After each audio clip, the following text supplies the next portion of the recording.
ಬಗ್ಗೆ ಅಸಮಾಧಾನ ವ್ಯಕ್ತಪಡಿಸ್ತಾರೆ ಅಂತಂದು ನಮ್ಗೆ ತಿಳಿಸ್ತದೆ. ಇದಕ್ಕೆ ಮಾಹಿತಿ ಬಂದಿರೋ ಪ್ರಕಾರ ಅಂತಹ ಅಸಮಾಧಾನ ಇಲ್ಲ. ಮುಸ್ಲಿಮರ ಒಂದು ಬೇಡಿಕೆ ಇತ್ತು, ಅವ್ರ ಜನಸಂಖ್ಯೆ ಜಾಸ್ತಿ ಇದೆ ಹಾಗಾಗಿ ಟಿಕೆಟ್ ಕೊಡಿ ಅಂತ ಹೇಳಿ. ಬಟ್ ಹೈಕಮಾಂಡ್ ಅವರು ಚರ್ಚೆ ಮಾಡಬೇಕಾದ್ರೆ ನಮ್ಮ ಪಕ್ಷದ ಮುಸ್ಲಿಂ ಲೀಡರ್ಗಳನ್ನು ಮತ್ತು ಅಲ್ಲಿನ ಸ್ಥಳೀಯ ಕೆಲವು ಮುಖ್ಯವಾದಂತಹ ಮುಸ್ಲಿಂ ಮುಖಂಡರನ್ನು ಕೂಡ ಕರೆದು ಅವ್ರ ಜೊತೆ ಮಾತನಾಡಿ ಅವ್ರ ಮುಂದೆನೇ ತೀರ್ಮಾನ ಮಾಡಿದ್ರು.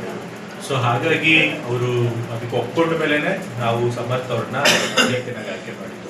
ಆಗ ಕೆಲವು ಸ್ವಲ್ಪ ಖಂಡಾಯತೆಗಳು ಇದ್ದಿದ್ದು, ಮತ್ತು ಅವ್ರನ್ನೂ ಕೂಡ ನಾವು ಮನವೊಲಿಸಿ ಅವರು ಕೂಡ ನಮ್ಮ ಜೊತೆಗೆ ನಿಂತ್ಕೊಳ್ಳುವಂಗೆ ನಾವು ಮಾಡಿದ್ದೀವಿ. ಸೊ ಹಾಗಾಗಿ ನಾಯಕರು ನಮ್ಮ ಪರವಾಗಿದ್ದಾಗ ಜನರು ಕೂಡ ನಮ್ಮ ಪರವಾಗಿದ್ದಾರೆ.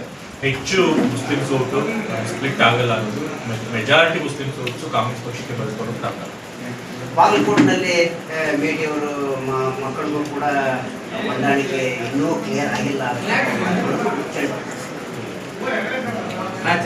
ಸ್ವಲ್ಪ ಗೊಂದಲ ಇದ್ರೂ ಕೂಡ ತಂದೆಯವರು ಮೇಟಿಯವರ ಸೊ ಹಾಗಾಗಿ ಮೇಟಿ ಕೊಡೋದ್ರೆ ಎಲ್ಲರೂ ಕೂಡ ಚೆನ್ನಾಗಿ ಗೊತ್ತಿದೆ, ವೈಯಕ್ತಿಕವಾಗಿ ಹೋಗುತ್ತೆ, ಒಳ್ಳೆ ಬಾಂಧವ್ಯ ಇದೆ. ಸೊ ಹಾಗಾಗಿ ಮೇಟಿ ಕುಟುಂಬದ ಎಲ್ಲ ಸದಸ್ಯರು ಕೂಡ ಕರೆಸಿ ಮುಖ್ಯಮಂತ್ರಿ ಅವರು ಖುದ್ದಾಗಿ ಅವ್ರ ಜೊತೆ ಮಾತನಾಡಿಸಿದಾಗ ಅವರೆಲ್ಲ ತಮ್ಮ ಏನೇ ಒಂದು ಭಿನ್ನಾಭಿಪ್ರಾಯಗಳೆಲ್ಲ ಬದಿಗೊತ್ತಿ ನಾವು ಯಾರು ಹೇಳ್ತಿರೋ ಅವ್ರ ಪರವಾಗಿ ನಿಂತು ಕೆಲಸ ಮಾಡಬೇಕು ಒಪ್ಕೊಂಡಿದ್ದಾರೆ.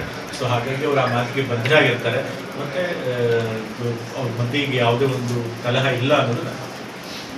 ಈ ಮೊನ್ನೆ ಎಲ್ಲ ಶಾಸಕರು ವಿಧಾನಸಭೆ ಮುಂದೆ ಫೋಟೋ ತೆಗೆಸ್ಕೊಂಡ್ರು, ಈಗ ಅಧಿಕಾರ ಮುಗಿದ ಮೇಲೆ ಫೋಟೋ ತೆಗೆಸ್ತಾರೆ. ಈಗ ಯಾಕೆ ಅದನ್ನ ಫೋಟೋ ತೆಗೆಸ್ಕೊಂಡ್ರು ಸರ್?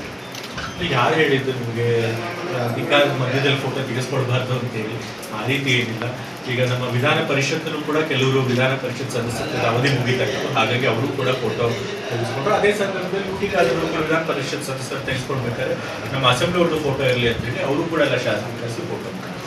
ಈಗ ಎರಡೂ ಕ್ಷೇತ್ರದ ಉಪಚುನಾವಣೆ ಮೇಲೆ ನಾಯಕತ್ವದ ಮೇಲೆ ಪರಿಣಾಮ ಏನಾದರೂ ಏನಂತ ದೊಡ್ಡ ದಿಕ್ಸೂಚಿ ಆಗಲ್ಲ. ಯಾಕೆಂದರೆ ಎರಡೂ ಕೂಡ ಕ್ಷೇತ್ರಗಳಲ್ಲಿ ಯಾರು ತೀರ್ಕೊಂಡಿದ್ದಾರೆ ಅಂಥ ಕುಟುಂಬಕ್ಕೆ ಕೊಟ್ಟಿದ್ರು. ಸೊ ಹಾಗಾಗಿ ಜನ ಅವ್ರ ಕುಟುಂಬದವರಿಗೆ ಓಟ್ ಹಾಕಿ ಗೆಲ್ಲಿಸ್ತಾರೆ. ಮತ್ತು ಓವರಲ್ ಆಗಿ ನೀವು ಬೇರೆ ನಮ್ಮ ಕಾಂಗ್ರೆಸ್ ಪಕ್ಷ ಗೆದ್ದಿರುವಂಥ ಯಾವ ಕ್ಷೇತ್ರಗಳಲ್ಲಿ ಕೂಡ ಪಂಚ ಗ್ಯಾರಂಟಿಗಳಿಂದ ಎಲ್ಲ ಮತದಾರರು ಕೂಡ ನಮ್ಮ ಪರವಾಗಿದ್ದಾರೆ. ಕಾಂಗ್ರೆಸ್ ಪಕ್ಷಕ್ಕೆ ಆಡಳಿತದ ಬಗ್ಗೆ ಅವರು ಸಂತೋಷದಿಂದಿದ್ದಾರೆ. ಹಾಗಾಗಿ ಕಾಂಗ್ರೆಸ್ ಪಕ್ಷದಲ್ಲಿ ಅವಾಗ ಹೇಗಿತ್ತು ಈಗಲೂ ಹಾಗೆ ಇದೆ. ಸೊ ಅದರಿಂದ ಅಂಥ ದೊಡ್ಡ ದಿಕ್ಸೂಚಿಯನ್ನು ಮುಂದಿನ ಚುನಾವಣೆ ತೋರಿಸಿದೆ. ಓಕೆ ಸರ್, ನಿಮ್ಗೆ ಈ ಭಾಗದಲ್ಲಿ ನಿಮ್ಮ ತಂದೆಯವರಿಗಿಂತ ನಿಮ್ಮ ಮೇಲೆ ಹೆಚ್ಚಿನ ನಂಬಿಕೆ, ಯಾಕಂದರೆ ಯಾವುದಾದ್ರು ಪುತ್ಥಳಿ ಓಪನಿಂಗ್ ಆಗಲಿ ಯಾವುದಾದ್ರು ಸಭೆ ಸಮಾರಂಭ ಆಗಲಿ ನಿಮ್ಮನ್ನೇ ಕರೀತಾರೆ. ಈಗ ನೀವು ಈ ಭಾಗದ ಒಂದು ಅಭಿಮಾನ ಇಟ್ಕೊಂಡು ಮುದುಗಲು ಕುಡಿಯ ನೀರಿದ್ದು ಲಿಂಗ್ಸೂರು ಏನಂತ ತಾಯಿ ಮಕ್ಕಳ ಆಸ್ಪತ್ರೆ ಉದ್ಘಾಟನೆ ಮಾಡೋದು, ಅದಕ್ಕೆ ನೀವು ಹಣ ಬಿಡುಗಡೆ ಮಾಡೋಕ್ಕೆ ಸ್ವಲ್ಪ ನೀವು ಶತ ಪ್ರಯತ್ನ ಮಾಡಿ ನಿಮ್ಮ ತಂದೆಗೆ ತಿಳಿಸ್ಬೋದಲ್ಲ ಸರ್? ಇವಾಗ ಉತ್ತರ ಕರ್ನಾಟಕದ ಭಾಗದಲ್ಲಿ ನಮಗೂ ಕೂಡ ಜನ ಅಭಿಮಾನ ತೋರಿಸ್ತಾರೆ. ಬಟ್ ಅದಕ್ಕೆಲ್ಲ ಸಂಪೂರ್ಣವಾಗಿ ಕಾರಣ ಸಿದ್ದರಾಮಯ್ಯ ಮೇಲೆ ಅಭಿಮಾನ ಕೂಡ ಅದೇ ಸ್ಪಿಲ್ ಓವರ್ ಆಗಿ ನನಗೂ ಬಂದಿದೆ ಹೊರತು ನನಗೆ ಸಪ್ರೇಟ್ ಆಗಿ ಇಲ್ಲ.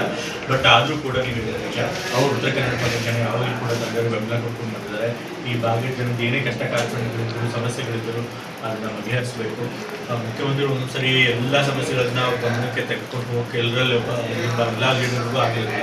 ನಾವು ಬಂದಾಗ ಅವ್ರು ಹೇಳಿದಾಗ ಅದನ್ನು ಗಮನಕ್ಕೆ ತಂದು ಮಾಡಬೇಕಿದೆ, ಕೆಲಸ ನಾವು ಮಾಡ್ತೀವಿ. ಆಮೇಲೆ ಹೈಕಮಾಂಡ್ ಏನಾದರೂ ಒಪ್ಪಂದ ಆಗ್ಯದ ನಮ್ಗೆ ಗೊತ್ತಿಲ್ಲ.